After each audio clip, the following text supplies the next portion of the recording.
ऐसे भी लोग हैं जिनके घर के 14 वोट होते हैं लेकिन पोलिंग स्टेशन से 7 वोट निकलते हैं।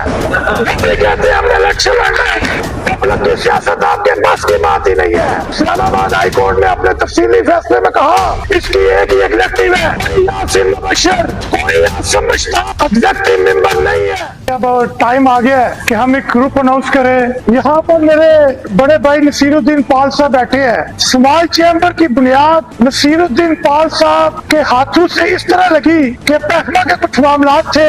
यहाँ पर फैन इंडस्ट्री के लोग बैठे हैं। उसके लिए मुझे नसीरुद्दीन पाल साहब ने हुक्म किया कि member board revenue planning FBR doctor Mir साहब के पास हमने जाना था और ये नसीरुद्दीन पाल साहब के हुक्म के मुताबिक हम जब वहाँ पे गए तो पहली दफा स्मॉल चैम्बर का नाम member board revenue planning FBR doctor Mir साहब ने मुझे कहा कि अगर आप अपने मसाइल का हल चाहते हैं तो उसके लिए जरूरी है कि आप बड़े सरमायादारों के हाथों से निकलकर अपने लिए एक अलग चैम्बर बनाए ताकि आप अपनी आवाज खुद बन सके। वहाँ पर जब मैंने पहली दफा ये स्मॉल चैम्बर का लफ्ज सुना उसके बाद हमने कोशिश शुरू की। उस वक्त जो एक फ्रेंड ग्रुप था जो वहाँ पर गुजरात चैम्बर ऑफ कॉमर्स में इलेक्शन लड़ते लड़ते थक चुका था और इलेक्शन से किनारा कश हो चुका था, मैंने उनसे कहा कि आए एक ऐसा चैम्बर बनाए यहाँ पर हम अपनी आवाज खुद बन सके। बदकिस्मती से जब हमने एप्लीकेशन दी तो वो उसी वक्त थक का शिकार हो गए और वो हमारे साथ ना चल सके।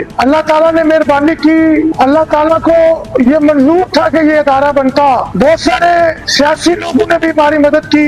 चैम्बर बड़े मुश्किल से बनते हैं, ये कोई आसान काम नहीं है। इसके लिए बेशुमार वसाइल और बेशुमार तल्लाकात की जरूरत है। मैं अल्लाह को रात को गवाह बना के कहता हूँ जितने लोग इस वक्त मेरे मुखालिफ खड़े हैं लाइसेंस आने तक अगर किसी का एक पैसा लगा हो तो मैं जिम्मेदार हूँ, किसी की एक टैक्सी कॉल लगी हो तो मैं जिम्मेदार हूँ, किसी की एक फोन कॉल लगी हो तो मैं जिम्मेदार हूँ। जब लाइसेंस आया तो मैंने ये सोचा कि यार इसी माशरे के अंदर से हमने लोगों को लेके आना है। अल्लाह पाक की कसम, ना सदारत कोई इशू है, ना ये कोई सदारत की लड़ाई है, ना मैं किसी सदारत की लड़ाई लड़ना चाहता हूँ। सदर आते जाते रहते हैं लेकिन मैं ये कबूल नहीं कर सकता कि वो गन पॉइंट पे कहे कि आप यहाँ से चले जाएं और हम वहां से चले जाएं। आज अल्हम्दुलिल्लाह लाहौर इस्लामाबाद हाई कोर्ट ने वो तमाम क्लेम जो पिछले 2 साल से हम कर रहे थे वो उनके ऊपर मोहर लगा दी।